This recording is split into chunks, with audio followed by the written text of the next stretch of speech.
Hi friends, என்னென்னா new ஸ்பாட்டுக்கு வந்திருக்கோம். பாருங்கள், இந்த ஸ்பாட்டு இது ஸ்பாட்டில் ஒரு ஆற்றுல அடிக்க வந்தோம். ஒரு 2-3 டைம் ஸ்ட்ரைக் மிஸ் ஆகிடுச்சு. அடுத்து அடித்த மீனை பாருங்கள், செம சைஸு. எப்படியா இருந்தாலும் ஒரு 1 kg வரும். ஒரு நல்ல சைஸு. அடிச்சுக்கிற ஃப்ராகை பார்த்திங்கன்னா ஃப்ளே பேக்கு, பிக்ஸோட ஃப்ளே பேக்கு ஊக்க பாருங்கள், செம்மையாக இருக்குது. ஒரு முள்ளு தான் ஏறி இருக்குது, சரியாக ஊக்க போயிருக்காரு. 2-3 டைம் மிஸ் ஆகிடுச்சு. அடுத்த ஸ்ட்ரைக்கு வீடியோ எடுக்க முடியல, சரி பார்த்துக்கலாம் அப்படின்ட்டு விட்டாச்சு. அடிச்சிடுச்சு.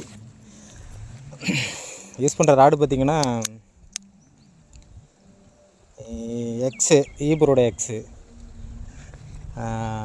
ரீலு பார்த்திங்கன்னா பெட்டேட்டர் லீவு, லுக்கானோட பெட்டேட்டர் லீவு ரீலு. 6.6 மீட்ரு இது.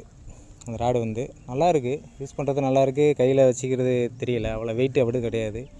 வெயிட்டு பார்த்திங்கன்னா கம்மி தான். அது அப்படி வெயிட்டு வந்து ஒரு சரியாக தெரியல எனக்கு. சைஸ் சாப்பிட்றேங்க, நல்ல சைஸு. கிட்டத்தட்ட ஒரு 1 kg வரும். ஓகே ப்ளஸ், நெக்ஸ்ட் வீடியோவில் பார்ப்போம். நல்லா பிடிச்சிருந்தால் லைக் பண்ணுங்கள்.